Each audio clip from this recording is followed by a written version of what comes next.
మూలకు పడేసిన కూలర్లు మళ్ళీ రిపేర్ చేపించి పెట్టుకోండి. కొత్తవి కావాలంటే ఇప్పుడే కొనుక్కుంటే మంచిది. ఆ టెన్క రేట్లు పెరగొచ్చు. ఇప్పుడు ఒకటి మీద తిరుగుతున్న ఫ్యాన్లు చిన్నగా 3, 4, 5 నెంబర్లకు వస్తాయి. మునుపటి కంటే గ్యాస్ బండ ఓ 10 రోజులు ఎక్కువనే వస్తుండొచ్చు. కాకుంటే అంతమందం కరెంటు బిల్లు పెరుగుతుంది పక్క. హగో చలికాలంలో ఎండాకాలం ముచ్చట్లు చెప్తారేంది అంటారా? సూరన్న వార్నింగ్ బెల్ కొట్టిండు మరి. భోగి మంటలేసుడుతోనే సలికి సుత సెగదాకిందా ఎట్లా? నిర్ణయాల జనంత తగ్గినట్టే అనిపిస్తుంది. కాకుంటే పొద్దుగల మంచు పడుతుంది. పగటిలి ఎండ గట్టిగానే అరుచుకుంటుంది. చూడబోతే ఈ ఏడు ఎండాకాలం ముందే వచ్చే కోపుందట. మున్పు కంటే గట్టిగానే ఎండలు కొడతాయట. వాతావరణ సంఘపోల్లే అందాజగా చెప్పిండ్రు.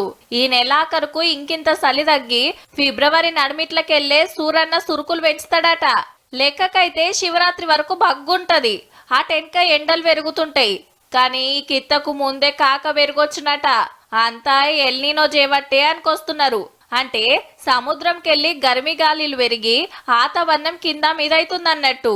గా లెక్కనే మార్చిలో షురు కావాల్సిన ఎండలు నెల ముందే అరుచుకోబోతున్నాయి. కాకుంటే నడిమిట్ల షెడ్పు ఆనలు సుతబడే కోపున్నదట. ఏప్రిల్కెళ్ళి జూన్ వరకు సురుకులు చిన్న ఉండవటుల్లో.